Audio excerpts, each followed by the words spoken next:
How to turn off or on do not track on Google Chrome.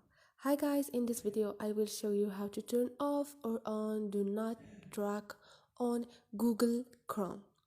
It's so easy and quick, so let's start. First thing, go to your Google Chrome and click on those 3 points up there, and now click on Setting. Scroll down and click on Privacy and Security, and you have Do Not Track.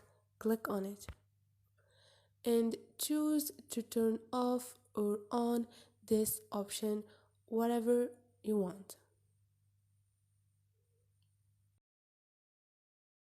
Hope this video was helpful to you, and if you liked the video, don't forget to subscribe and like.